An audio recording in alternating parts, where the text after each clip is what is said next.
All right, guys, it's time for the Next Level Guy Show, a men's interview, interest, and improvement-focused podcast featuring interviews with the greats from all industries to help you better your life. Each week, a new episode features an interview with one of the greats, covering all aspects of their story, from life hacks to tips and protocols that have allowed them to live life on the next level. We then highlight concrete action steps that you can use to improve your life.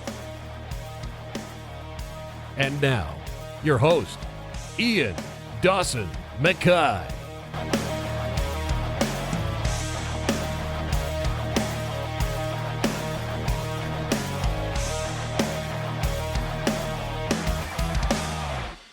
And today's guest is Rob Biernacki, who's returning for a round two. Rob is head instructor of Island Top Team. He's the creator of the submission formula, the BJJ Formula, and also the modern leg lock formula. He's purveyor of the Rob Biernacki Online Academy, a master of conceptual jiu-jitsu, and occasional master's competitor. This is round two with Rob. Please see episode number 117 for part one. We joined this one in a pre-interview chat, and as we kept chatting about great stuff, I decided to hit the record button, and we went into it.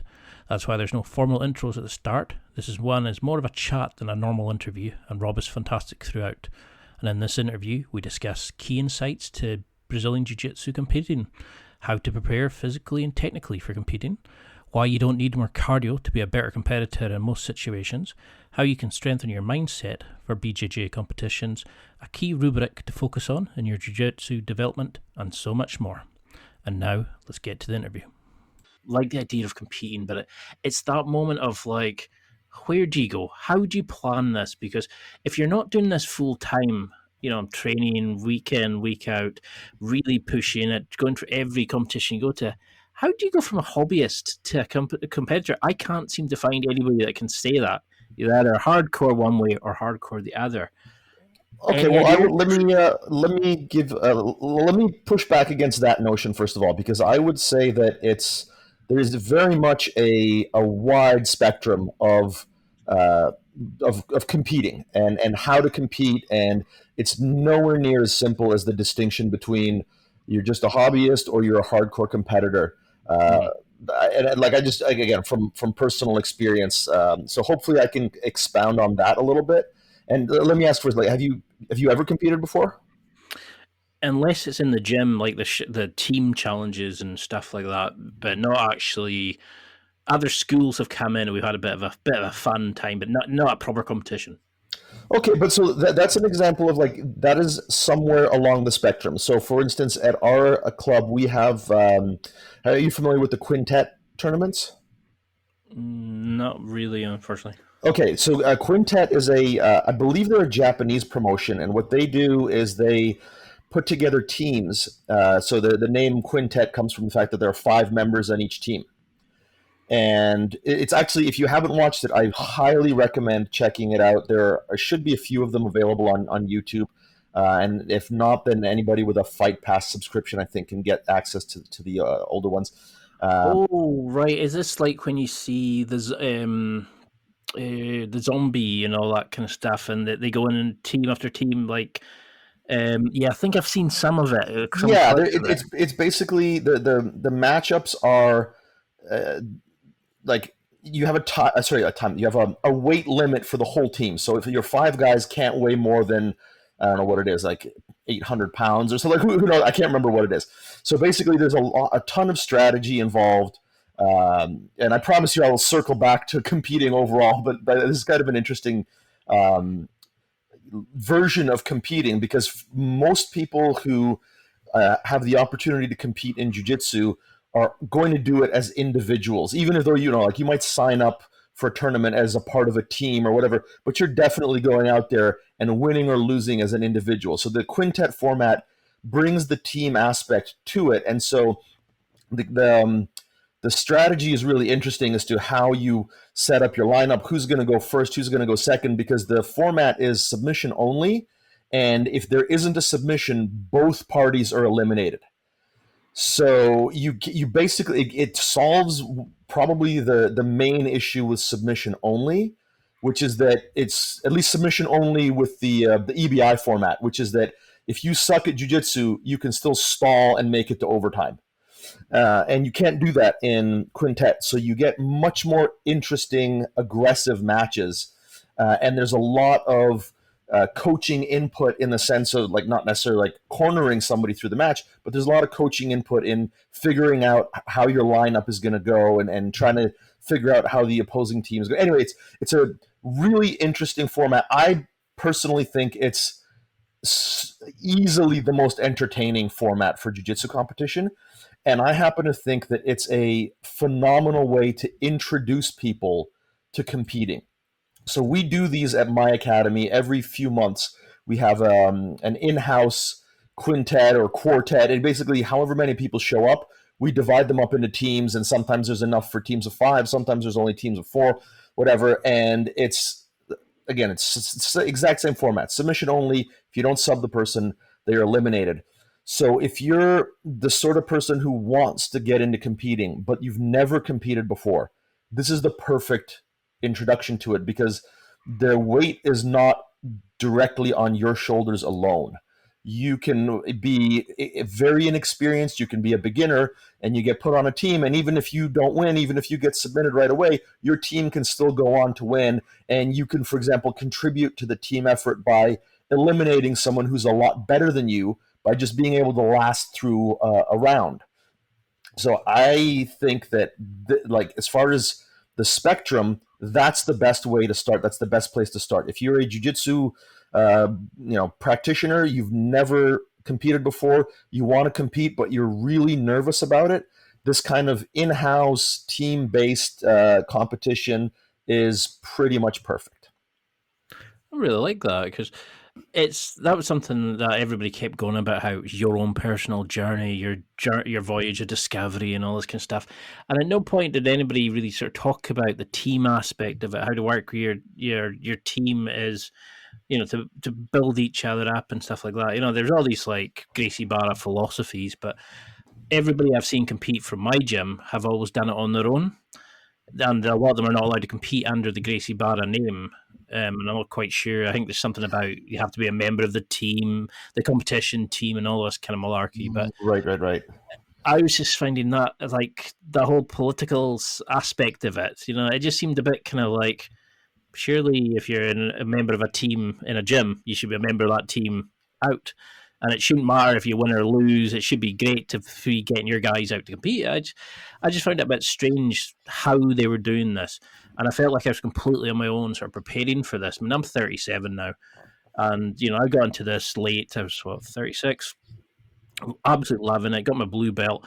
And now I'm thinking, if I go up against guys who are 4 years into their blue belts, for 4 stripes, I'm going to get desiccated. I was thinking, how can I start planning this? So sorry to cut you off. Let me just, before we get into your personal planning, can we just, let's cover a little bit of the spectrum, because I just want to make sure that we, let's sort of clarify our terms. So I would say that on the very edge of the spectrum is what we've discussed already, with these kind of in-house, whether it's quintet or an open mat style in-house tournament, where you're not competing against people from outside of the gym. That is the sort of the easiest introduction to it. And then on the next stage of the spectrum, you will have the sort of round robin tournaments, because there are essentially 2 kinds of tournaments you'll see, which are like the single elimination or round robin. And then sometimes you have double elimination and repechage brackets and stuff like that. But most tournaments are either round robin or single elimination. So if you want to kind of go a little bit further along and compete with other people, a round robin tournament is a good way to do it. And then you get into the single elimination tournament, that's when you first really get the okay, if I lose, my day is done and there's nothing else to come. And that is probably the first type of tournament that people can enter, where the consequences of failure are, let's say, severe enough that for some people it breaks them and they never come back. I've definitely seen this, where somebody goes into a single elimination tournament, they go in, they get an unfavorable matchup in the first round, they get subbed pretty quickly, and they just decide to never compete again, which is a shame. But that's kind of the way it goes. And then within that, like once you get into single elimination tournaments, that's what most professional tournaments tend to be, and the highest level of competition is usually single elimination, which, by the way, I don't think is the best way to decide who the best grappler is, but we can talk about that later on. So that's the spectrum of, I guess, types of competition that you'll see. And then obviously you'll have like invitation only professional events, but like let's set those aside for now.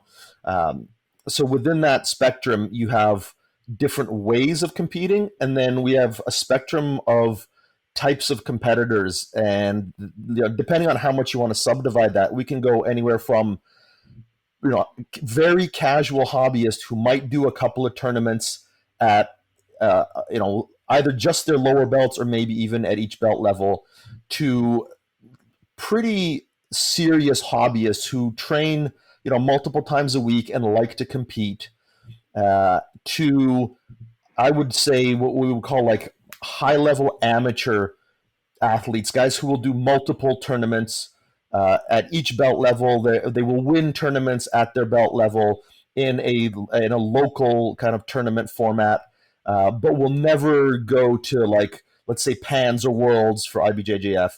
And then you've got the like pretty serious professional competitors who and these guys exist at blue belt, they exist at purple belt, guys who are using local tournaments as practice for more major tournaments, whether it's Pans, whether it's ADCC type tournaments.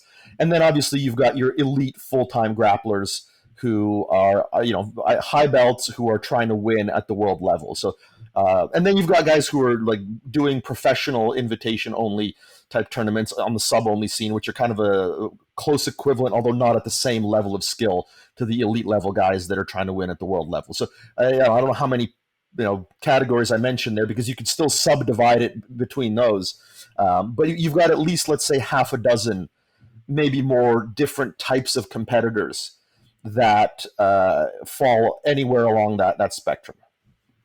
Jeez, I suppose that's the thing. It's like, it just shows how little a lot of people coming into their idea of competition don't even understand the wide spectrum of it. We just go, oh, I want to compete, and people are, oh, how do you want to compete? Gi, no gi, what area, what kind of level? It kind of opens it up when you put it like that. Yeah, and it's unfortunately, especially in the gi jiu-jitsu scene, there is not usually a meaningful distinction made between the different types of competitions and the different types of competitors. So there's a lot of either misunderstanding or intentional obfuscation on the part of, especially certain tournament companies, which leads to, like, I would argue that to an outside observer, the jiu-jitsu competition scene is kind of clownish, because in other sports, at least certainly in other combat sports, you have a pretty clear delineation between amateur and professional and what the levels are. Whereas here you have, like, if you go to an IBJJF event, particularly a more major one, you will have every level along that spectrum that I described, and they're all competing with one another. And there's no distinction made. So you can have somebody who's literally, just got their blue belt. They've been training for 2 years. They've competed once or twice. They are the definition of a hobbyist. And they're competing against a full-time professional athlete whose job it is to win worlds at blue belt, who has as much mat time as most black belts. And if you don't know going in that it's possible to face someone like that, and you go and you lose to one of them, you could feel really awful about your skills in a way that's undeserved. And this is what breaks people. This is what gets somebody that shows up to one competition and then never competes again, because it wasn't explained to them that there are such distinctions. Like I've had students who, won a master's, master 2 or 3, relatively major event at their belt level, and then decided that they were going to go do worlds. And I had to be the one to break it to them, like, dude, if you try to do worlds at the adult division at your belt level, you'll get submitted in 30 seconds. I'm sorry nobody explained to you the distinction between, Master 3 Pans division and Adult Worlds, even though it's the same belt rank. But you have exactly a 0.0 chance of winning anything in that division. And people who don't know that, like, it sounds harsh to do that, but I'd rather do that than have them spend $2,000 on a trip to Worlds and come home, 3 minutes later. So yeah, I think our sport has a long way to go to making these distinctions obvious, because frankly, if it was more obvious, far fewer people would bother going to these major events, because they would know that they're just cannon fodder for professional athletes. So yeah, I think the state of competition in jiu-jitsu is really misrepresented. Because that's something I've seen. Like, I've got a guy in our gym who is just phenomenal. Just seems to be getting invited to all these invite onlys. He's one of these guys. You pin his shoulders to the floor, and he's like the Terminator in Terminator 3. His hips can spin backwards, and he can rotate himself out, and like he just seems to be like unable to hold the guy down, and he's super flexible and jumps around the place. And then I see a guy who can barely do any of the basic stuff, and next second I see he's put himself in for British, I think it was the British National Championships, and he got like fourth place. And Yeah. I don't know, and I was sitting there going, is that because there wasn't enough people? Did he Well, that's exactly it. Yeah, so the categories are so extensive now. Like, if you show up at a, let's use PANS as an example for the IBJJF, and I'm sure there are equivalent tournaments in Europe. There are so many divisions that, like like Master Worlds. You could show up to the Master 5, purple belt division, and you're going to be whatever 50 odd years old, and you might face one or two guys, and you're going to come home with your gold medal from the world championships and run around telling everybody that you're a world champion. Like, again, in my little area geographically, there are a couple of people like this who are like, quote unquote world champions, and it's like, sorry to break it to you, but you're not. Like, you're absolutely 100% not a world champion by any meaningful definition of the word. There's so many asterisks after your world championship that it makes it meaningless, right? Like, and that's what I mean when I say compared to other sports. Like, you don't have a Master 5 yellow belt Olympic champion in judo. You just have the Olympic champion in judo, right? Like, there aren't these bullshit categories. And so, like, I always say that the IBJJF model is to sell fake glory to narcissists. It's to create enough categories that almost anybody can be a winner or at least a medalist. And that's what they're selling. They're not selling excellence. They're not selling tournaments. They're selling fake glory.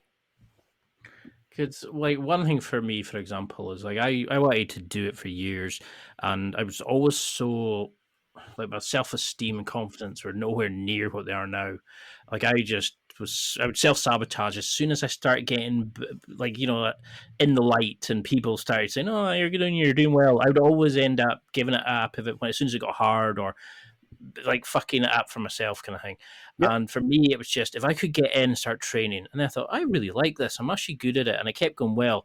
And then I thought, I want to compete, but the thought of it was just terrifying. And then one of my friends competed, and I think he won one and lost one.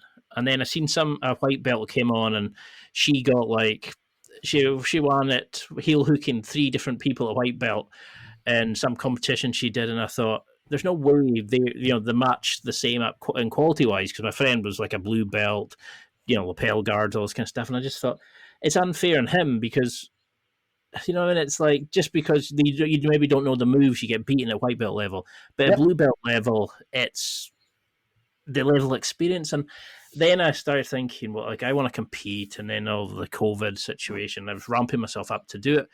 But that's my problem, is the skills that I'd hopefully are there. I know roughly what I'm doing, but I would end up just screwing at something in my head. So if I could actually just accomplish that and do a competition, to me, that's a win.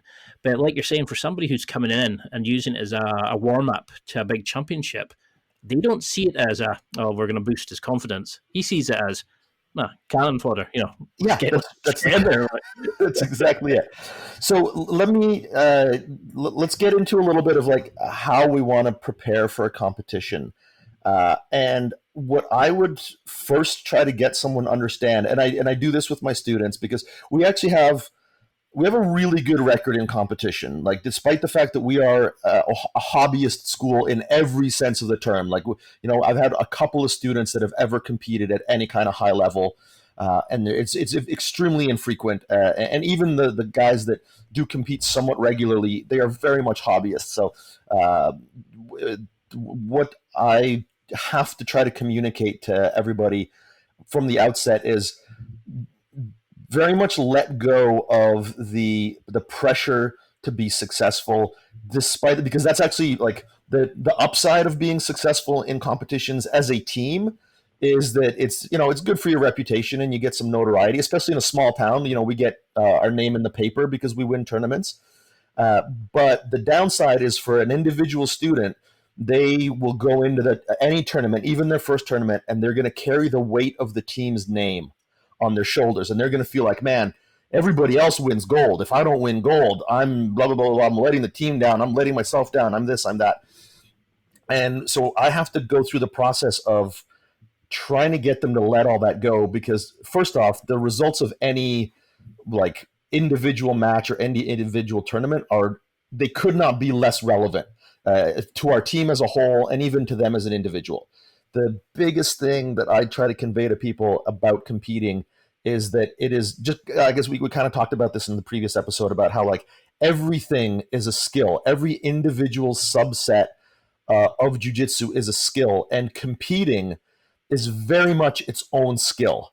So unless you come to the table with previous experience competing, and not just previous experience competing, but previous experience competing in an individual sport, there is literally no way that you will be anything other than a muted shadow of your self, of your abilities. Like, whatever your in-gym performance looks like, you will be a tiny fraction of that on competition day.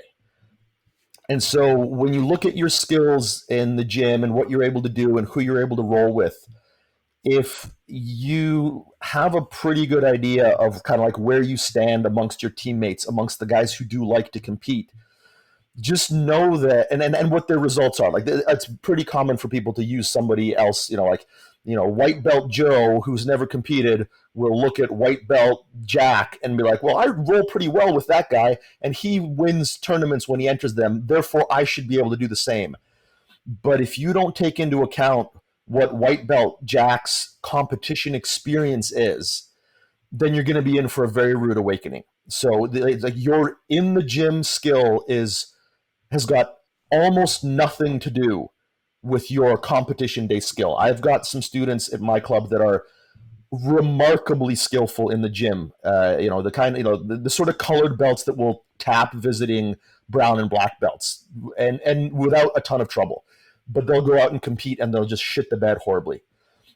So it's just got nothing to do with it. Your in the gym skill has nothing to do with it. What you're doing is working your way up to being skillful at competing. And I know this better than most because I'm still in the process myself of working my way up to being good at competing. So that, like, the very first step in deciding to compete is knowing where you are on that spectrum of competition experience. Like, you could be very good at jiu-jitsu in the gym, but if you have zero competition experience, you will be very bad at jiu-jitsu when you go out to compete. Your game will shrink remarkably. The amount of techniques that you'll be able to do will be, again, a fraction of what you normally are able to do. You have to go into it with the mentality of, I am doing this as a first step so that I can become good at it. If you're doing it to kind of see what your jiu-jitsu is like, it's not going to give you any indication of what your jiu-jitsu is like. That's a complete false premise. Because that's definitely something when we discussed this and when we were researching your work and looking at like the subset idea, I thought this is not so much on what I can do like jiu-jitsu wise. It's more a case of what I can do under bright lights with people watching in a completely different environment, how much I panic on the day. But it's building up that, like you were saying, it's not so much like the being a good jiu-jitsu is being good at, and then each individual bit. And one of them was just being able to just not panic on the day, being able to compete, to get used to it. And I really liked that idea, but then I started thinking, then all these other things started springing to mind. And it's just like, oh, but is that how you do it? Would you just go in, do the local one, just think, oh, I'm going to go in and just free ball it? Or would you go in with a plan? Would you start prepping for it before it? No, definitely prep for it, but you can't prep for the bright lights. You can't prep for the stress, really. I mean, there are simulations that you can do. So, like, before I get into that, let me just state something that is really important, because people, it's almost always guys that have this idea, again, that, like, we've talked about it, I think we talked about it in the last one, they all think they're good at certain things. One of the things people like to think about themselves is that they will inherently show up under pressure. And not only that, people overall tend to believe that some people are just clutch under pressure and some people aren't, and it's just an immutable characteristic.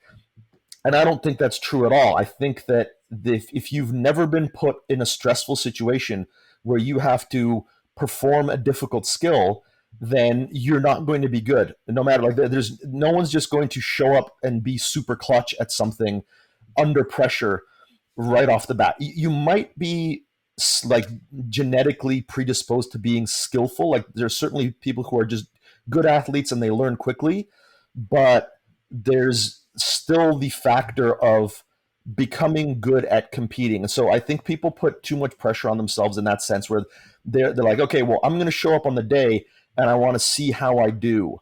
Well, I can almost guarantee you, if you're trying to see how you do under pressure, you won't do well. Now, that doesn't mean that you won't win. And this is where the idea of, like, false positives starts to come in. I talk a lot about false positives in technique and in training within the gym, but there are definitely false positives in competition. Like, you could show up on the day and have a massive adrenaline dump and be extremely shitty at your jiu-jitsu, but everyone else you face also has a massive adrenaline dump and is just a little bit shittier at their jiu-jitsu. And you can win the tournament that day, and you can win whatever 3 matches and come away from it thinking, man, I really showed up clutch. You absolutely didn't. You were terrible. It's just that everyone else was more terrible. So that's the kind of luck I have. Yeah, it's absolutely a possibility. And so it's really important to distinguish between being good under pressure because you've developed the skill of being good under pressure versus being good under pressure because you just happen to be, a badass. That doesn't really exist. Every profession that is in any way involved with performance under pressure has a grooming process that takes people through if you look at, like, amateur boxing, if you look at any number of sports where even guys who are meant to be killers, they're fed cannon fodder to build up their confidence. So they were like, Mike Tyson is a great example of that. There are lots of guys who are extremely gifted and their coaches know that this guy is going to be an elite level professional, killer athlete, but it still takes time to build them up and give them these, let's face it, to a certain degree, easy wins. Because if you face a challenge that's too difficult too early, it breaks your confidence, and then it takes a very long time to build it back up. And you see sometimes guys who are built up in the wrong way, where they only were fed easy wins and they weren't slowly built up to the point where they faced challenges at the right time. Then when they lose, and I think that's kind of what happened to Mike Tyson, and I might be using the wrong example, so if somebody can correct me, please do. But it did seem like with him, as soon as he faced anything other than an easy opponent, he broke mentally. And so there's definitely a process for getting somebody through the initial phase of, like, I've never competed before. I have no idea what I'm doing. I'm going to be awful under pressure. And then slowly introducing them to pressure so that by the time they become a professional, they've got a ton of confidence because they've had some easy wins, but they've also faced difficulty and had to overcome it. And those are the elite level, whether it's in a sport or whether it's a simple example from a different field would be in the military, right? Like if you want to become a Navy SEAL, there's an extensive process for that, because they're not just going to pick a dude who's like thinks they're going to show up clutch on the day when he gets airdropped into Afghanistan. Like they've got to get you to the point where you've experienced enough stress and been put through the ringer enough that they know you're going to perform on the day. So like the whole process of being a clutch performer under the bright lights is a process, and it's an extensive one. And people have to know that when you go in to compete the first time, it's just a tiny, tiny step in a very long process, and just treat it that way and not put any weight on their shoulders about it. And is there a way that you could train that externally? Would that be a case of accepting, like, say, bigger challenges at work, or for going into the gym and trying to do, like, throw shark tanks? Is that the kind of pressure that could help at all, or is honestly that I would say no. Like I said, you can simulate it. So what we do in our competition training is we definitely do shark tanks, and we do simulated matches, and you can take the simulation pretty far. Like you can have multiple refs, you can have it's helpful to have people around, like simulating crowd noise. You can even play music, you can do all kinds of things to create the simulation, but it's really the process on the day of stepping out there and just facing somebody that you don't know, and knowing that if you don't win, your day is done. There's no way to truly replicate that. That's why you have to go out and compete. That's why no matter how much simulation you do, you just can't be that good at competing until you've competed a bunch. Because that was one of my original questions, and I kind of already answered it when I wrote it, was can you replicate that atmosphere in the gym so you can't actually get to that point? And it's like, no, not really. You have to kind of put yourself into that environment to get used to it, to learn to control yourself under that. And that, and obviously you'll get beaten for a while until you can learn to do that. And that's like a subset skill you need to learn. Yeah, I mean, but you don't have to get but you don't have to get beaten a lot. Like that's the one thing I would like, and I don't want to reference my experience too much, because my experience is a little bit unusual, and it's it may not translate for everybody. How my purpose for competing is different than it is for some people, so like it's not too important. But like I haven't lost very much in competition. I haven't competed a tremendous amount, but I've competed enough times now, and I've only lost like a small handful of matches, and almost always, outside of my weight class kind of stuff. So I don't think that, and I'm getting a lot better at competing. So I don't think that losing a bunch is a necessary ingredient.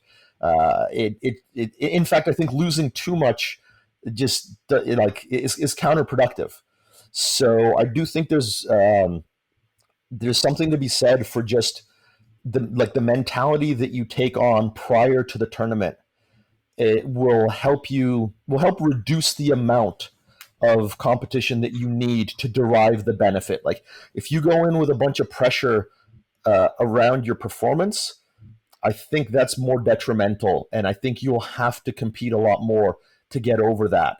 Whereas if you go into it as part of a process, and as a kind of as scientific research, where I'm going to change a couple things about how I go into this, and let's see what the results are, then I think your time frame from your first competition match to the first one where you can go out there and feel fairly comfortable will be drastically reduced. I do think there's a lot to be said for going in with the mentality of, this is an experiment, this is a skill that I'm building, and obviously you want to win, and you're going in and you're preparing to win.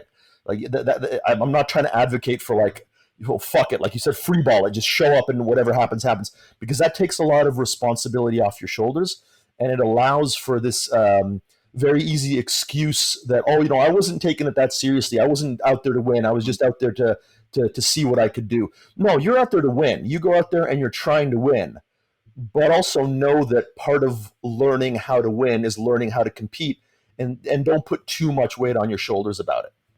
Does that make sense? Definitely, because I've had friends who have done both. People who have signed up like last minute, and others who have kind of had very strict plans. And you see them doing like double shifts every day. They go into the gym between classes, and they really are taking it serious. And then I've got a friend who just went, "Oh, there's one coming up. Oh, I'm going to sign up for it." And I thought, it was interesting to see the different mentality, but like even sometimes when I talk about it, I notice my language is very sort of negative. It's very sort of self-defeatist. Have you had experiences with people you've trained where you've had to work on their mindset, their approach to it, like almost like adopting a growth mindset that they can go to competitions? Oh, absolutely. And I mean, even I would say that for myself, that's been part of the process, because I had a very unusual, I guess, rate of exposure to competing. I only competed once before getting my black belt, and it was at brown belt, and I did all right. I think I got silver in a tournament, and then so my first, and it was a no-gi tournament, and it was I think it was a round robin tournament as well. So anyway, my first like gi tournament experience was as a black belt, which is not something I recommend to people, because I had a lot of weight on my shoulders. It's pretty intense as well. Yeah, it was, and I was fortunate enough to win. And I went a couple of years without competing, and then in the intervening years, I became, somewhat internet jiu-jitsu famous. And so when I got back to competing, there was even more pressure, because I felt like, man, what if I have a bad day and I get subbed, and then there's going to be like, a bunch of comments out there about, oh, look, Mr. Frames and Levers can't even win a tournament. Like, there was so much in my head about my performance going out and competing after a layoff that I had a lot of pretty negative like self-talk, and it was really a process to go out and do it anyway. Like I was challenging myself to get out there and be like, you know what, I have to do it. I want to put my money where my mouth is. I want to try to show what I can do, even though I'm not a frequent competitor. I know there are a ton of people out there like me who don't compete that much, want to go out and compete, but they feel like they have some kind of reputation on the line. I'm sure there are plenty of black belts who never competed, would like to compete at black belt, but feel like if they lose, it will, there's an imposter syndrome. It will diminish the validity of their black belt. And so I definitely wanted to go out and compete and be like, look, none of you guys have anywhere near as much on the line as I do, because I've got a reputation out there as an instructor in the community. And so, like if I can do it, you can definitely do it. So that helped me. It helped create a purpose to competing that wasn't just about like, for one side, I did want to prove myself, but on the other side, it was like, win or lose, if I go out there and I show people that I can just put it on the line, that will be beneficial. And so that helped me get out of that negative, like, oh man, if I lose, it's the end of the world kind of thing. So I've very much have had to do that. And that's how I kind of advise people to get over it, is find a purpose outside of the winning and losing. And that can turn the potential negative self-talk into positive self-talk. Purpose is a really powerful motivator. That's a fantastic way of looking at it, because that was something I did struggle with, imposter syndrome. When I got my blue belt, I remember rolling with a few people and thinking, geez, this white belt guy's tough. And I think I was just I wasn't using jiu-jitsu. I think I was being lazy at the time because I had other stuff in my mind with work and that. And I started judging myself off of that and thinking, I'm going to be found out here. I'm going to be tapped by every white belt. And, and I kind of just stayed a very stagnated game. I kind of stayed the things that worked for me. I didn't try new stuff and develop and find new flavors of jiu-jitsu or whatever that annoying saying is. And It got to that point where I was like, I stopped moving forward because I was afraid of going back. And for me, I had all these questions about the best conditioning option, strength and conditioning. But I think the mindset thing is really the most important, because there are so many people just now thinking, I have to compete because my friend's competing, or, it's like we put so much pressure on ourselves. I mean, how did you learn to take that pressure off yourself? Was it just going in and thinking, I'm going to be an experiment and learn this subset and develop this? Or did you find like meditation? Did you find books were helpful? Honestly, none of that. I wasn't really able to take the pressure off myself until I'd competed a few times. I very much went into like my local circumstance. On a global level, most people are familiar with the black belts who compete, but in certain localities, you have a fair number of black belts who don't compete. So in my area, um, certainly for the longest time, there weren't any black belts who competed. So I wanted to be the black belt who competed in my little geographically isolated area. Um, and and I wanted to be the sort of leader that led from the front.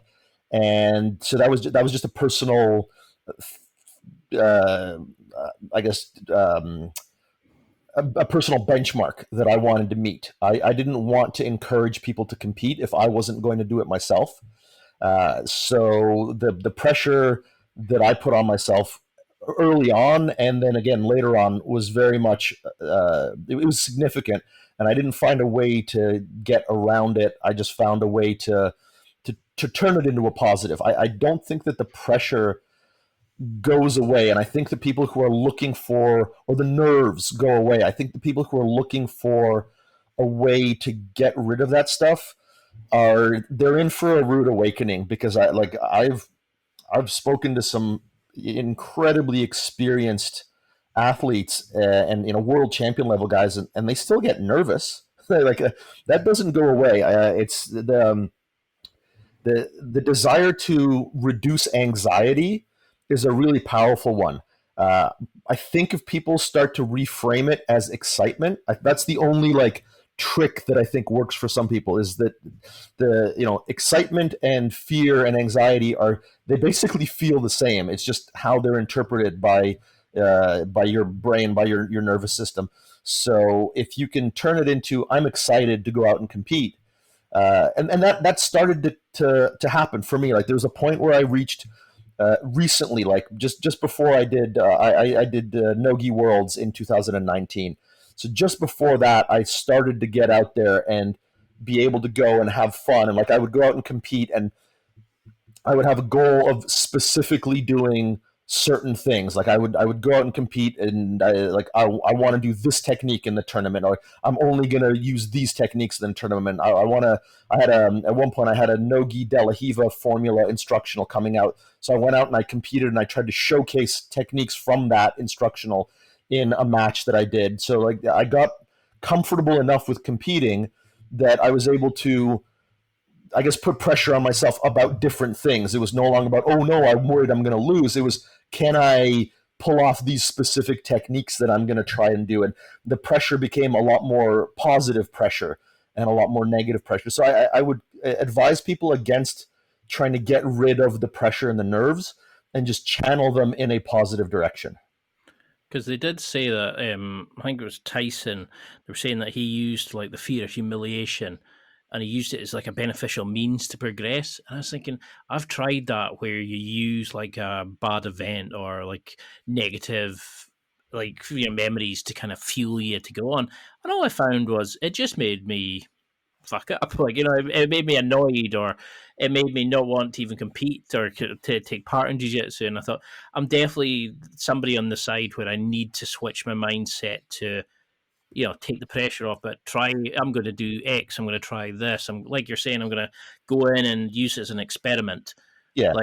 Well, I don't want to throw the guy under the bus, but I don't think many of us should use Mike Tyson as an example of healthy emotional development in our lives. So yeah, let's maybe not use his example for too many things. I think it was a good quote or something. I think it came from one of his trainers, and I thought, well, of course he's going to use the bump up the guy. He's going to make him sound a kind of killer. But I mean, so how would you go about this then? I mean, is this a case of a month to 6 weeks out, start ramping up your training a wee bit, do a wee bit extra here and there, have a a rough idea of, like, say, I'm going to try this sweep, I'm going to pull them into my guard. How? Yeah, so let's get into specifics. So first off, let's talk about the physical preparation before we talk about the tactical preparation. So the physical preparation for somebody who hasn't competed much is honestly like you can do all the cardio, all the conditioning you want. You're still going to get out there, and in your first match, you're going to feel completely exhausted. There's literally no amount of physical conditioning you can do that will prepare you, because physical and for the longest time when people start to develop their competition skills, they come out of every tournament like, man, I should have done more cardio. Man, I should have done more cardio. Man, I should have done more cardio. I've come to believe that that's honestly not true. Conditioning helps. So like if you can't do, let's say like in the gym, if you can't go out and do 4 or 5 almost back-to-back hard rolls and be like pretty okay, then you shouldn't compete. Like that is your, like whatever amount of matches you think you're going to have on the day. If you've got a bracket with 16 people, you're going to have 4 matches. So and depending on what kind of tournament you're doing, like some people have 2 matches, some people will have 4. It's usually not more than 4. If it's more than 4, it's usually 5, and that's it, unless you go to a very big tournament. So you kind of prepare for 4 matches. So if you can't go out with your teammates of roughly your skill level or belt level, roughly your size, if you can't go out and do, if you're a blue belt, the matches are 6 minutes. So if you can't do 4 6-minute matches with like a 2 or 3 minute break in between, and basically be like, you'll be a little tired, but not like, oh my God, I'm done. If during any one of the matches you're just like, oh man, I'm done, I can't move, you're not in good enough shape to compete. That's your baseline. But yeah, I definitely need some work right now. Then yeah, but that's like so. But if you can do that, if you can do 4 6-minute rounds of like pretty hard rolling in the gym with a few minute break, because on tournament day you're going to have anywhere from 5 to as much as 30-40 minutes between your matches, so you should be fully recovered. That should not be an issue. Once you've got that level of conditioning, yes, you can do more. You can add some high intensity interval training. You can add all kinds of stuff. You can. I'm not the guy to talk to about conditioning, right? Like, get somebody who is a certified strength and conditioning coach. They'll tell you what to do. It's not rocket surgery, and certainly at the lower levels, at the very much amateur hobbyist levels, most people are not going to have the sort of free time or baseline level of what's called GPP, general physical preparedness, to add a bunch of strength and conditioning on top of their jiu-jitsu training without the addition of steroids, right? Like it's not like you can all of a sudden go from training 3-4 times a week to training 10 times a week without breaking your body down. So that's just not physically possible for most people.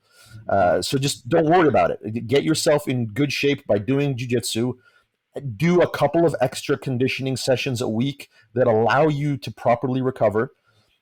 Your training camp shouldn't be more than 4 or 5 weeks, because again, unless you're a very experienced athlete and unless you're on steroids, you can't take your body through a 12-week training camp. It'll just break.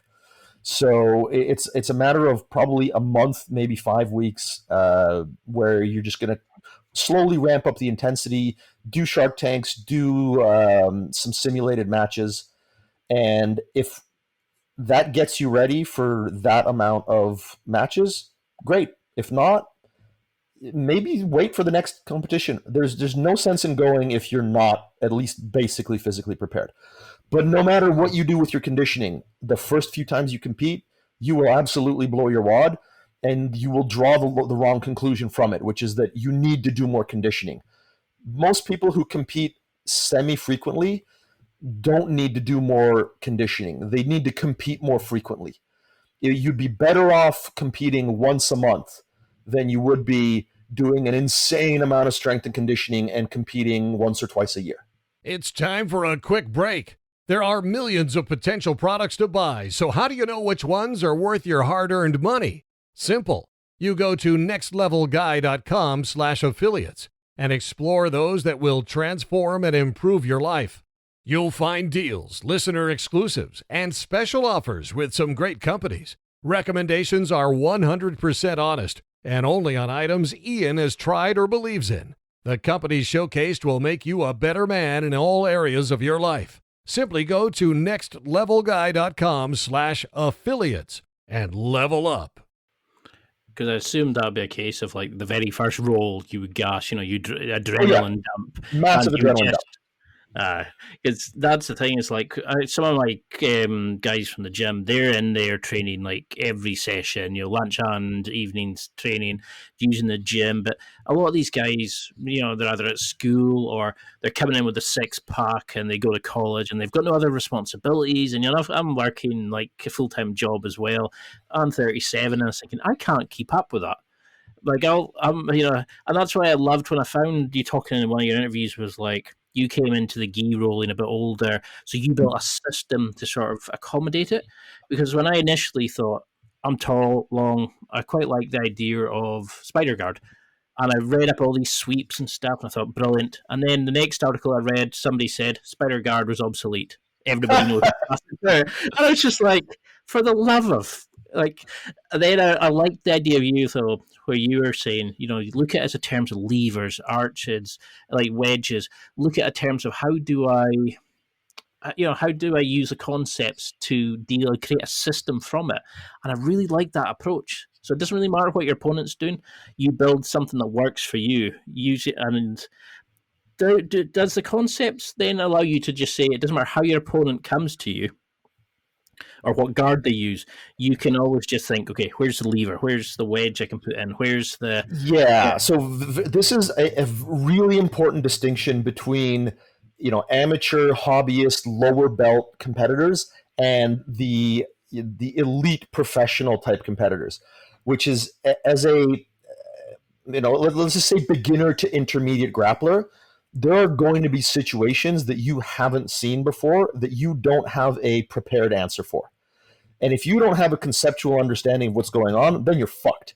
So, you can go into a match as a white belt or a blue belt, and even to some degree as a purple belt if you're, more on the amateur, like hobbyist scale.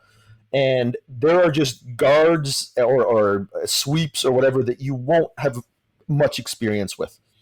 And if you've never, again, if you don't have a grounding in how to respond to novel situations with an adaptable problem-solving algorithm, the technique will just overwhelm you. You were the first person that's ever talked about stuff like that, and that's why I was like, "This is my guy. I love this kind of stuff. I love the problem-solving aspect of it." Yeah. So the more experienced guys, honestly, at a certain point, the conceptual stuff is going to matter less. One, it'll just be because you understand it better, and it will have become more instinctive or intrinsic. But two, it'll just be because you reach a level of experience, particularly when you're competing, where you'll be able to funnel everything into your game, and you will be good enough at the initial, what we refer to as range battles. You'll be good enough at the initial range battles that you won't get so drawn into a foreign or unfamiliar situation, of which there will be so few of them at that point, that the odds of you having to come up with an entirely novel solution in the moment start to drop dramatically. When you're an elite black belt competitor, there just aren't going to be too many things you haven't seen.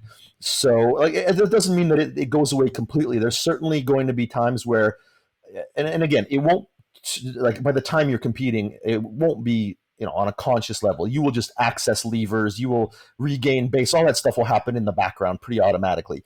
But as a beginner to intermediate grappler, having the ability to, especially in gi competition where you can slow things down, having the ability to go, oh, they're controlling this lever, let me try to change it into a frame, or let me deny them access to it. It's huge. And as a coach, the ability to just call out very simple instructions based on the idea of base posture structure, frames and levers, and kuzushi and stuff like that, it's invaluable. It allows people to receive instruction on competition day in a way that usually only very experienced competitors can receive.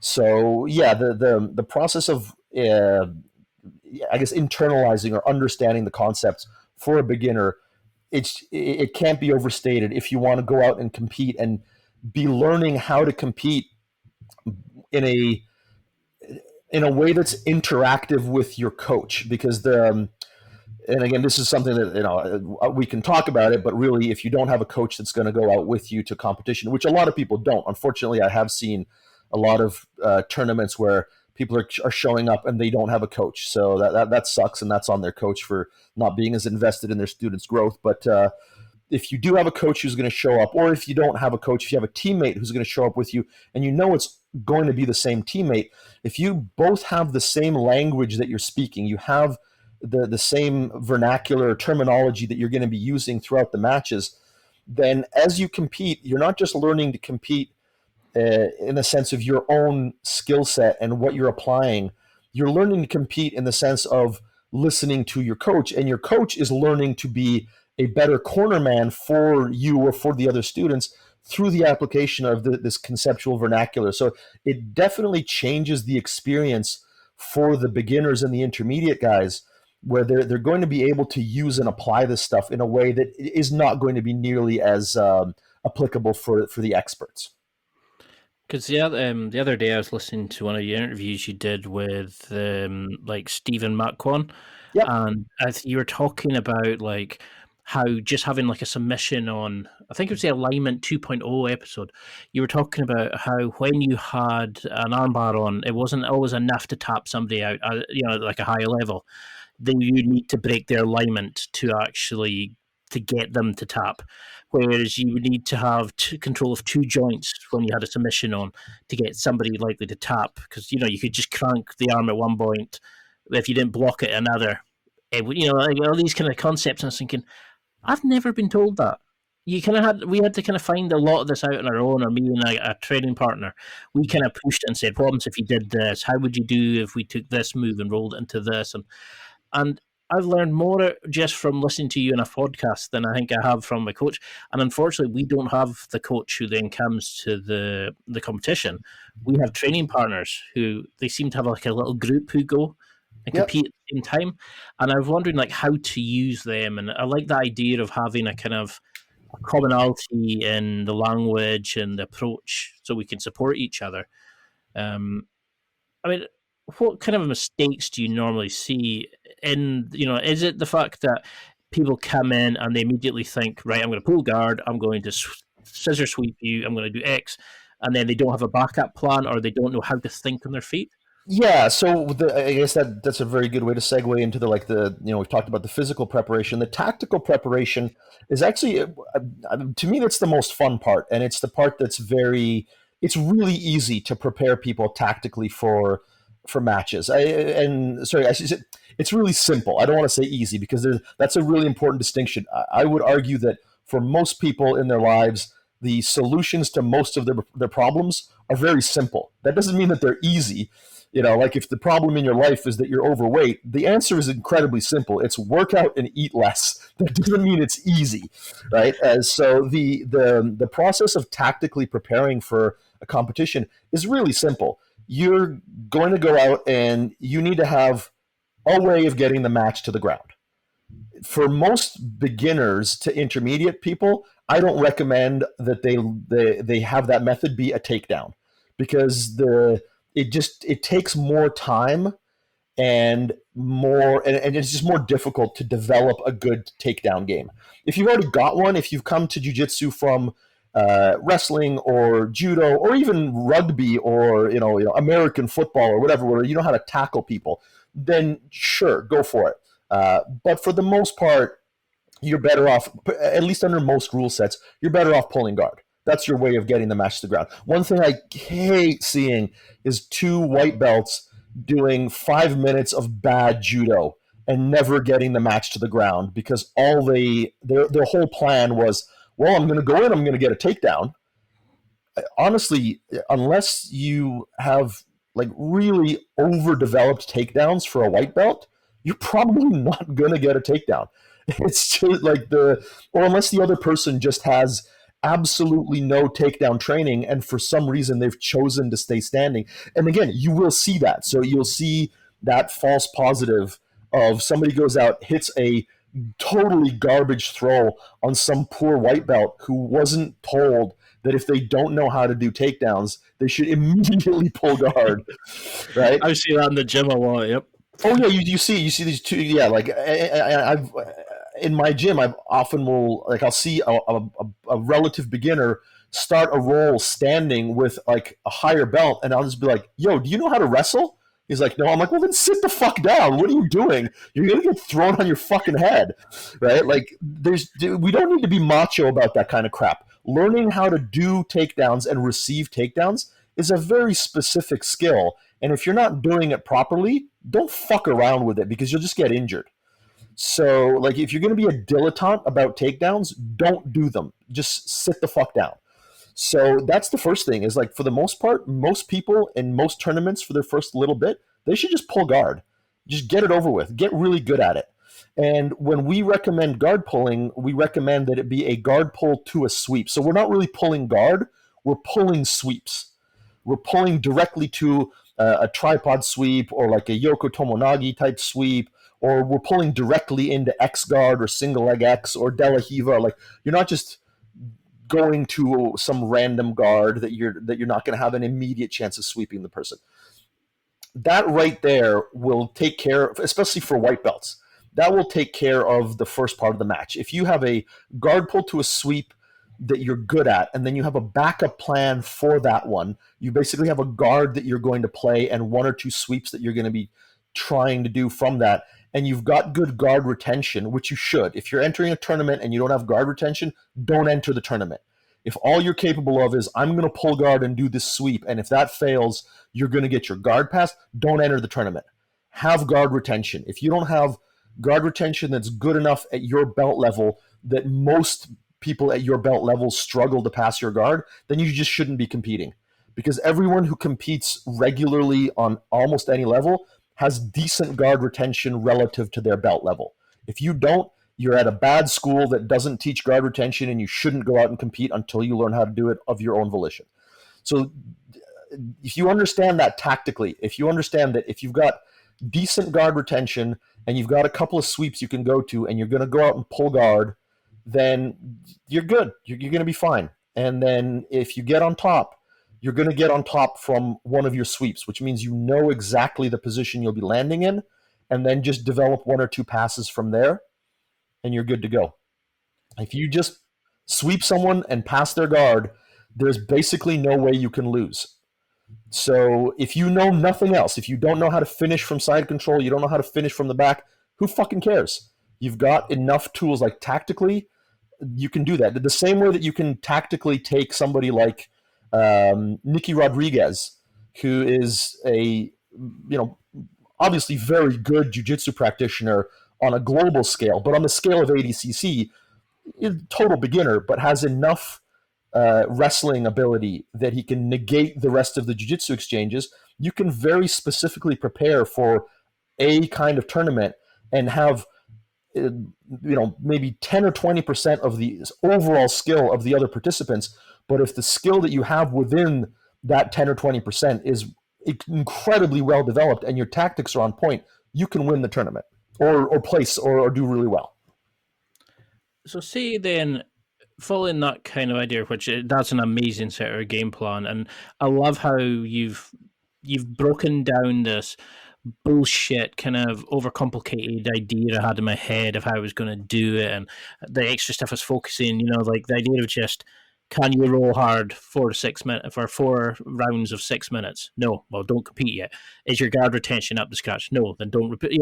And then having something as simple as that, but having a backup plan, I really like that idea, because I had in my head I was going to do this here, and I was going to do this throw, and I was going to work on this, and I was going to go running, and I just know I would end up fucking up on a grand scale, basically. Totally. It's because it's too much. It's too much to expect somebody competing for the first time to have all this stuff going through their head. The only thing you need is a really basic game plan, and the rest of the stuff needs to be pretty automatic. Like your guard retention needs to be pretty automatic. One thing that I think is really detrimental, like very specifically, to preparing for competition and succeeding in competition, at least at the beginner level, and even on the overall level, is the emphasis on preparing to escape bad positions. That's basically worthless. If you get mounted, I don't care how good your mount escapes are, you've lost the match. The odds that you come back from having been either taken down and had your guard passed, or pulled guard and had your guard passed, or whatever, like somebody sweeping you and passing your guard and mounting you, that is a chain of events that is significant enough in revealing the other person's superior skill that you being able to escape their mount or escape their back control or whatever is really not going to factor in. At that point, you're down. Like if somebody took you down, passed your guard, and mounted you, that means you are now down 9 points.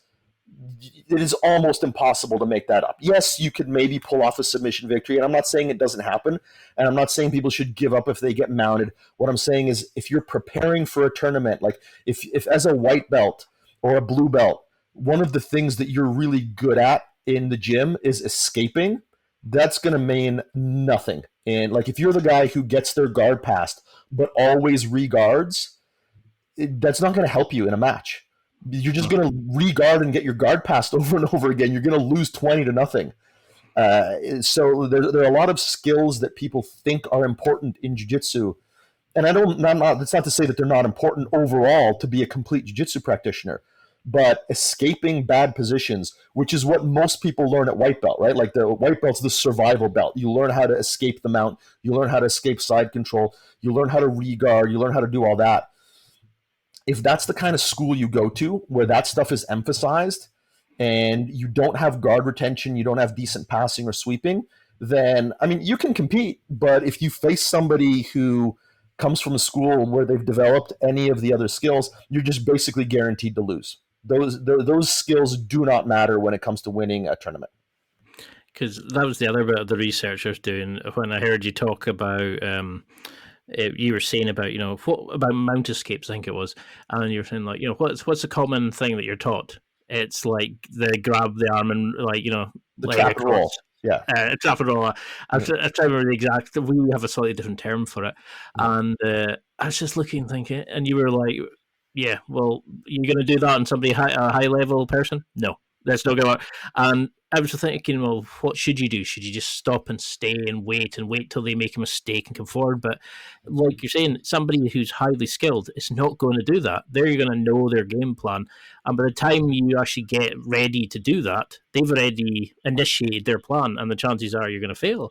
Yeah. So is it literally a case of just in the initial stages, just don't be the aggressor, almost be the person forcing your game plan on them rather than the other way around? Or absolutely. So especially at the beginner to intermediate, and I hope I've made it clear enough that what I'm trying to do here is give advice for a white and blue belt who is trying to compete, and how we can optimize their preparation to increase their odds of success. Because there are certainly, as you become more experienced, there is certainly the jiu-jitsu version of a counterpuncher, a counterfighter, where you allow people to move forward and you set traps for them. But as a beginner, not so much. That's a very difficult game to play. No, you should try to impose you could argue that you always want to impose your game on people, but I think at the beginning, you want to try to get your whatever couple of things that you can do, because your ability to work effectively outside of the couple of things that you can do is going to be so drastically diminished that it's you're going to have a hard time succeeding with it. So I would recommend have that game plan, try to execute it. Don't the one thing that you can say for competing with other beginners is that beginners make mistakes at an extremely high rate. So you definitely can count on somebody to make a mistake that you can exploit. The problem is, will you have the presence of mind to exploit it? Will you recognize the mistake or the severity of the mistake? And I think that your first couple times out, that's not going to be as available to you as you would like to think. So it's better if you just concentrate on doing what you're going to do. Because that's definitely not me, the person saying, thinking, I'll lay like a Venus flytrap, I'll lay this trap here and all this. If I do that, I end up getting myself in such stupid positions and usually having to tap because of a silly mistake I've made. And yeah, I like that approach. It's just keep it simple. Was it the KISS method? Keep it simple, stupid. Yeah. Well, and the thing about traps this is where you start to get into it's a bit of a minefield, because so much of the jiu-jitsu that's taught out there is these bullshit traps that really only work on lower level grapplers or people who've just never seen it before. There are some very sophisticated traps out there, but what you mostly see taught as traps are just bullshit low percentage moves. The idea of submitting somebody from a bad position, or even certain things where you bait someone to pass your guard. I would say that a lot of people that are exposed to those kinds of traps, those kinds of like tricky games, that peters out. Like it works to a point, and then it just doesn't work at all anymore. So if our community wasn't so populated by substandard instruction and these gimmicky games that people will try to foist on people, then I would say, yeah, sure, build a game on traps. But the idea of setting traps have to be sophisticated, and they have to have a layer of redundancy. Like, almost, if you want to be tactically sound, you need layers of redundancy to your game. So you can set traps where if the trap fails, there's a tactical retreat that you can perform. But if you're just setting traps, and if the trap fails, then you get your guard passed, or you get your back taken, or whatever, then that's a shitty trap, and you shouldn't really build a game on that. And that's what I think a lot of people are referring to when they talk about setting traps. It's a very unsophisticated version of setting traps that can be easily shut down by experienced practitioners. I'm glad you said that. That's definitely. Something I was really interested in. The idea was like when we went through the pandemic, we had this thing where everybody was giving away free instructionals. There's the wealth of like the YouTube videos.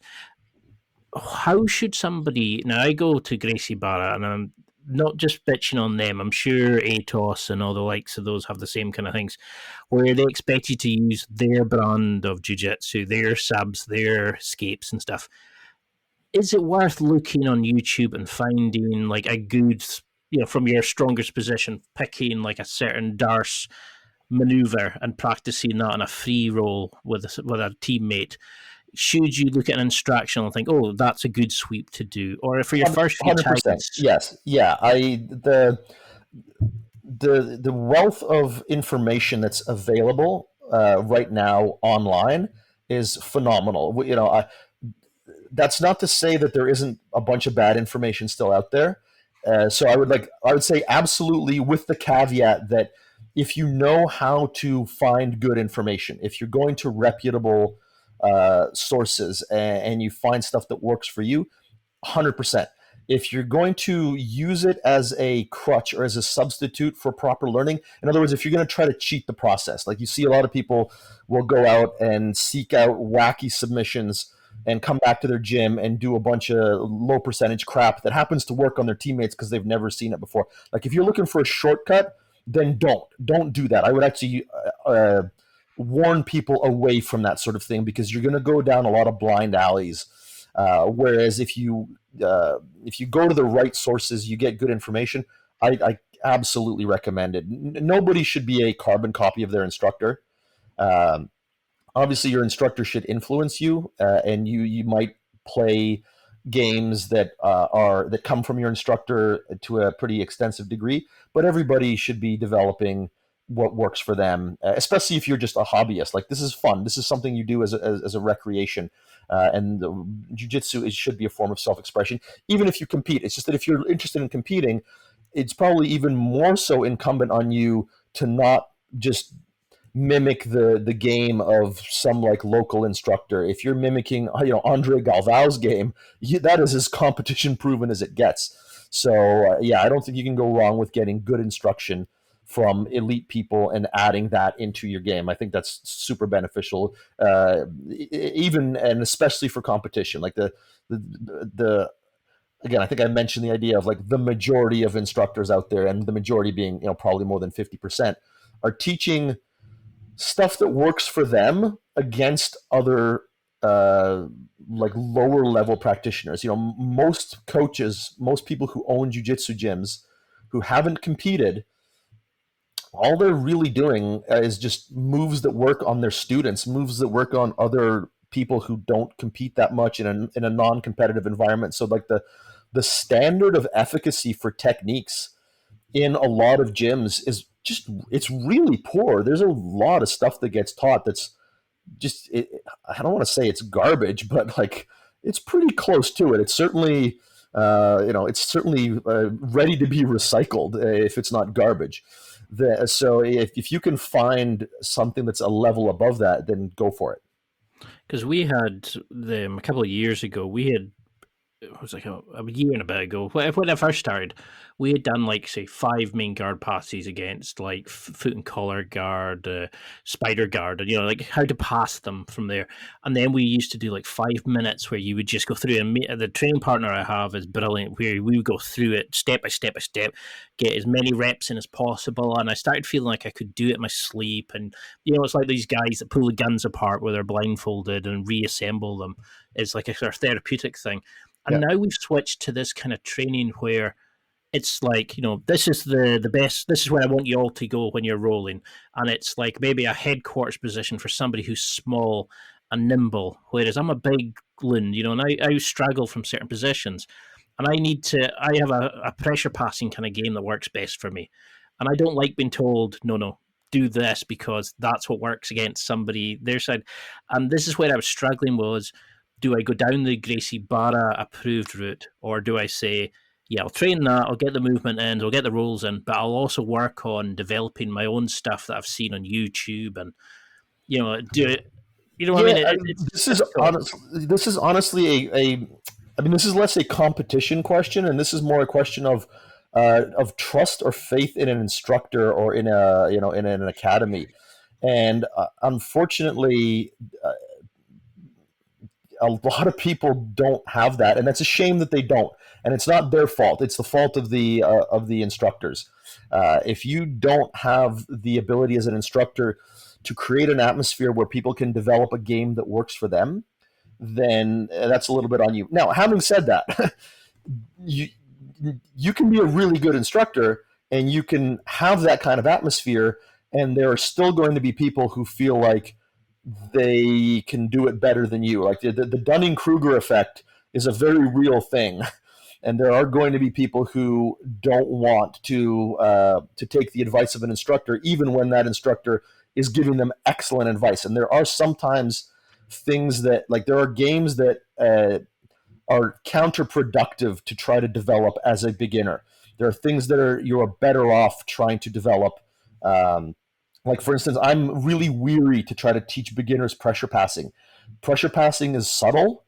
And as a beginner, as a white belt, it's extremely difficult to develop that. Whereas movement-based passing, it goes a lot better with just like the level of proprioception that people have. And then as they develop better body control through larger movements, they're able to more easily access the more subtle movements of pressure passing. So until somebody's like a fairly experienced white belt, I recommend against pressure passing. The same token, I don't allow my white belts to close their guard because that just creates extremely static practitioners and people who have no guard retention. You have blue belts who've got a decent closed guard, but if their guard is opened, they're mincemeat for anybody with any kind of guard passing game. So, I'm sure there are people who have come to my gym who've been like, well, Rob doesn't let me use closed guard, and I'm a tall guy with long legs, and closed guard would be my best game, so fuck him. I'm going to go and learn this, and I'm going to go and learn that. So it's really important to be honest with yourself about what your motivation is behind doing something like this. At our gym, once you're a blue belt, once you're a purple belt, absolutely, like my students learn from instructionals. They learn, they bring information from outside the gym in, and we work on it. We are extremely open like that. So hopefully the people who I, at white belt, who I'm telling, hey, don't do that right now, they understand why I'm telling them that. I'm not saying don't do that. I'm saying don't do it right now. There is definitely a way to learn which maximizes your learning, and that's what I'm trying to give people. And it's not to be a technique collector at white belt, but it does very much sound like what you've got is a circumstance where people are trying to restrict you from developing a more personalized game at a little bit of a higher belt. And I would say under circumstances like that, it's unfortunate, but yeah, you're probably going to want to ignore your coach a little bit and develop methods that are more conducive to your personal development. Because when I was listening to some of your other interviews you've done, and I was sitting there thinking, yeah, why do we learn the closed guard as your first move? Why do you teach somebody in jiu-jitsu the first thing to do is pin yourself down, and the white belt will just hold them on for dear life, not to let somebody pass because they don't know how to defend, how they can stop an attack. So they're just going to hold on for dear life and just strengthen it the whole way through. As you were talking about stuff like that, why are we taught that at such a high level? Like the trap and roll, and I was thinking, why, what? It kind of like all these light bulbs were going off, and I was thinking, yeah, I'm going to have to do this on my own a lot. Still go to class and learn the moves. And, when I've got a great set of teammates and we do stuff outside of the gym together, like go and play football and all this kind of stuff. So the camaraderie is there, and there's people who compete regularly. And it's a shame we don't have that. But I mean, I suppose that comes down to these affiliations not wanting to be like everybody else. They want to stand out, and jiu-jitsu for all and all this kind of stuff. And so how do you then build your idea of like a chain of attacks? Are you just literally what sweep I'm good at, what passing I'm good at, and then have a backup from that position that sweep would break down in? Or yeah, that's pretty much it. It literally does come down to have a system of a few sweeps that connects to your guard retention, have a system of a couple of passes that connects to the position that you're going to sweep someone from, and then that will usually arrive at a particular position after you've passed, and then develop a couple of attacks from there. If you watch high level competition, that's all they're really doing. Like the depth that they're able to bring to these positions is far, far greater, but you're not really going to see, at least not very often, and there are very few high level practitioners that play all these different guards and do all these different attacks. You're basically seeing somebody use their go-to guard or go-to takedown to get to a position they want, whether it's getting on top and then trying to pass from there, or getting on the back and trying to finish from there, or getting in the no-gi sphere, elevating someone into a leg entanglement and trying to finish from there. Like, there are very defined pathways that are highly systematized. So that's all you do. You just do whatever version of that you're capable of at white belt and blue belt. Your system at that point will be pretty narrowly focused, and there won't be as many branches, and that's okay. But to try to do it somehow, like to pretend that it's going to, that having a drastically different approach to what's done at the high level is going to somehow magically transmogrify into what's done at the high level at a certain point, that's not the way it goes. You're just going to start out where you're at and try to build your way towards, like Ryan Hall has this saying, which is begin with the end in mind. If you begin with the end in mind of being a good black belt competitor, whether you ever become a competitor at black belt isn't going to matter, because you're just going to be taking all the right steps. So you'll end up being a pretty damn good blue belt competitor, a pretty good purple belt competitor, or a pretty good competitor for whatever your particular level is that you attain. But if you start out with the idea of like, oh, well, I'm just going to compete a couple times at white and blue belt, and I'm just going to free ball it, and I'm going to do whatever, I'm going to do this, that, you're setting yourself up for failure. Like, start with a good plan for getting to becoming a good competitor, and it'll happen somewhere along the way, and you'll be more honest with yourself throughout the process. Because that's definitely the kind of person I am. I learn by creating a system, whereas I notice a lot of this is, here's the move, And I used to always stop and say to training partners, where would you go with this? How would you link this pass into then going for a submission? Or how would you, once you've escaped, where would you then go? And a lot of times people are kind of like, they have a very kind of vague answer. And I need to know like A to B to C to D. Like I want to have an idea in my head, like you're saying, reverse engineer. I want to be in Mount with his arm up or XYZ, and Yeah. then work back from there. But how would you, while you're doing this, something I do like to do is I've used tools to analyze how I'm performing, but how could you monitor your progression? Is it intrinsically feeling that, oh, I know where my legs are during this pass, or this submission attempt? Do you start feeling where your body is and then you start learning to control it better and then controlling your opponent's body? Do you write out? Do you record? How would you go about knowing that you're getting better as you're leading up before you compete? You won't know until you compete. You only measure progress. So these are two separate paths, right? Like you measure your progress in jiu-jitsu by the the amount of links in the chain, like you were talking about adding links. So what you can do in the gym will always be more broad than what you can do on competition day. So you're really measuring two different like skill sets in two different tracks. In the gym, it's pretty simple. Can you do more things than you could before? That's really the bottom line. It's like, are you becoming skillful at more movements? Are you becoming skillful at more I would say gambits? So like we can divide the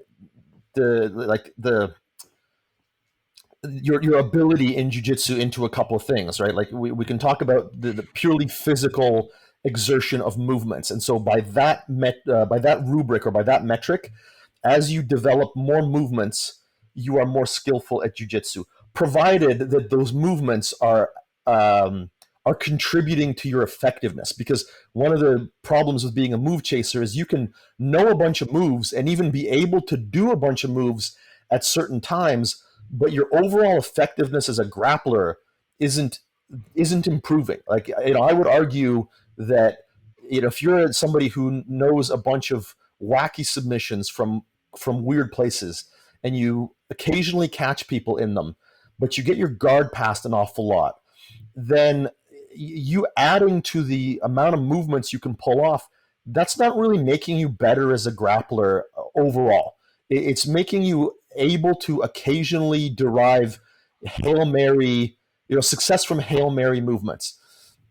And so you're getting this this illusion of progress because every once in a while your wacky shit works, but most of the time you get shut down. So you think you're getting better, but really you're actually quite stagnant as a practitioner. So it's important to have a good rubric. And so that rubric is, am I contributing to this, or am I increasing the amount or the number of skills that make me more and more effective against like really experienced high level people?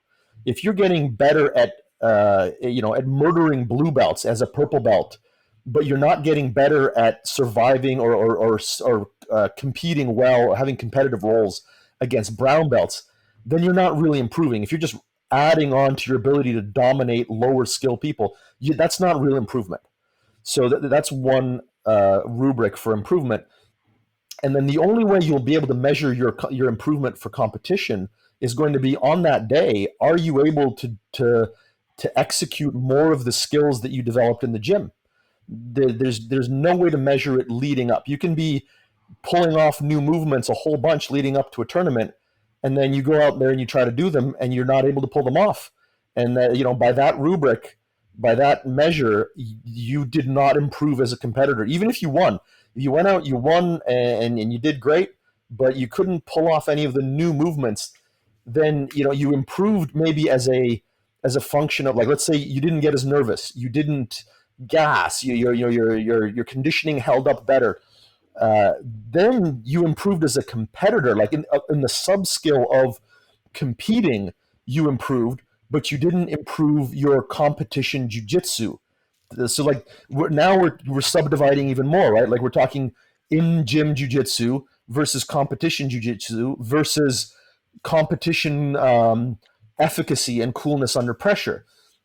So like you can measure all of those individually, and again, depending on how honest you are with yourself, you can say that I improved as a competitor without getting any better at jiu-jitsu, and you can say that I got a lot better at jiu-jitsu but didn't improve as a competitor. And those are both valid things, and it's important to know what they are if you're going to take measurements. And then like I mentioned the idea about movements and then like gambits. So having traps that you're setting, having bluffs that you create, being able to read people's movements, that's another area that you will improve at.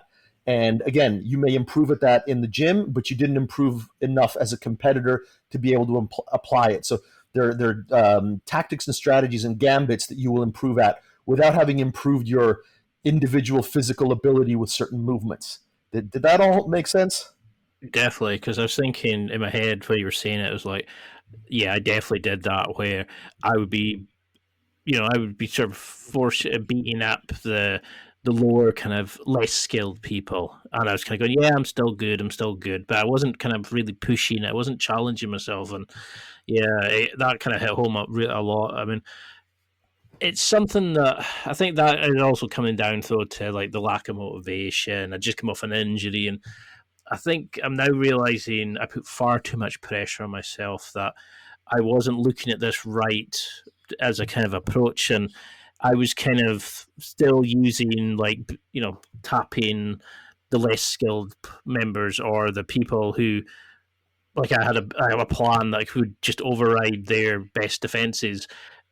It's like, because a lot of times I wouldn't get a chance to roll with like the brown belts because they were teaching the class.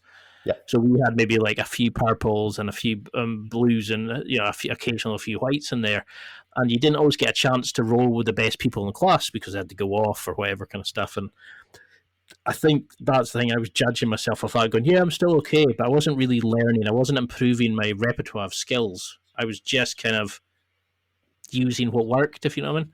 Yep. And it's not not enough. That's a different, like, understanding and measuring progress is a whole other thing. Like I'm actually filming a module right now for the online academy for BJJ Concepts in the pedagogy section on assessing progress and how to self-assess and distinguish between false positives and what's a plateau and what isn't and all that kind of stuff. So this is, again, material on this is severely lacking in the community. So that's something that I'm trying to rectify to the small degree that I'm able to. What would you then, if you had to set a 4-week plan for, do you do strength training at all? Very individual. If you've got the energy reserved for it, sure. But like, in terms of strength training, you're not going to get significantly stronger in 4 weeks unless you get the beginner effect where you've never done strength training before, in which case you're going to be too sore from the strength training to really do too much jiu-jitsu. So like, I'm not saying don't do strength training, but unless it's something you already do and have the capacity to continue doing, I think most of the higher level athletes, they back off on the strength training stuff leading up to a tournament. That's more like before. For somebody who's a beginner, I don't think it's going to have much of an impact. Perfect, because that's something I get quite a lot of questions asking about that. So what would you want then the go-home message to be for people about competing? Is it just going in, having fun, just learning more about yourself and getting that experience in, Yeah, I mean, at the beginner level and the intermediate level especially, there's we talked about what aspects of pressure are good, and that you don't want to go in with like the excuse of, oh, well, I was just there to have fun, and let yourself off the hook for preparing properly. Mm-hmm. But ultimately, it is something that you should be doing at that stage to have fun. If we're not talking about professional competitors or people who are trying to become professional competitors, this is a hobby. This is something you're doing for fun. Have fun with it. Do it as a way to enhance your experience with jiu-jitsu. Do it as a way to enhance your ability to be honest with yourself. I think the last episode we did, we kind of ended on that note of like, jiu-jitsu can be a way of preventing yourself from becoming too orthodox in your thinking and sticking your head in the sand and being unaware of reality as it shapes around you. Like, competition is just an extra level of that. It's making sure, like, because you can still really bullshit yourself about a lot of stuff if you only ever roll with your friends in the gym. You can bullshit yourself about the quality of your jiu-jitsu. It's a lot harder to bullshit yourself if you go out and compete. There's a clarity to it that eliminates a lot of excuses. So especially if you're the sort of individual who likes to make excuses in life and you want to get over that, you want to get over that hump and try to be more honest with yourself, introducing the honesty and clarity of competition, provided you prepare for it honestly, will absolutely get you over that hump. And if you discover that it's something fun along the way, it took me a little while to have fun competing. Now that I do have fun with it, I really enjoy it, and I didn't before. I did not like competing at first. I had to force myself to do it.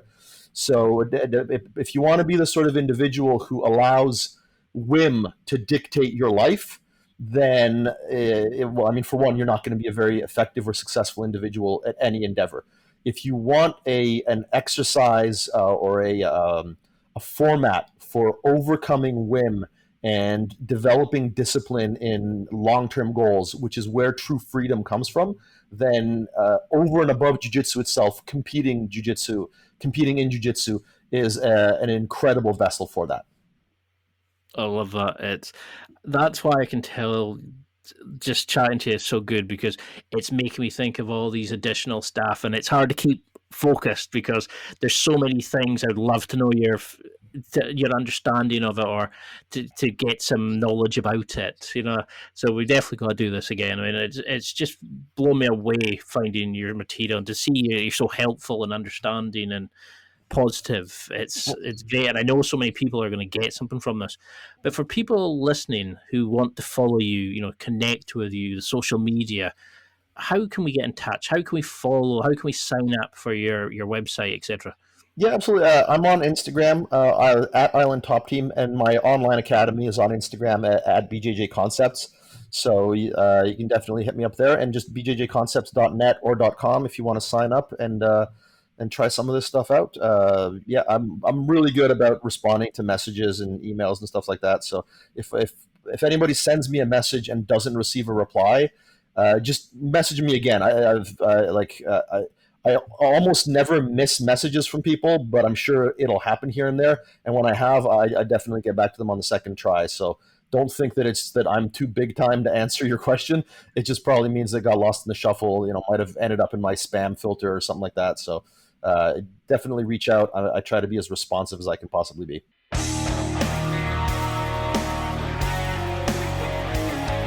Well, that's it for another week. And thank you for listening. It's now time to take what you've learned and use it to develop and enhance your life with the key points mentioned. Listen, try it, embrace it, use it, and crush it. Now's your time to hit that next level in your life. If you liked this episode, then please leave a comment on the show notes or a review of the show on your podcast platform. Everything helps evolve the show. Until next week, keep seeking the next level in your life.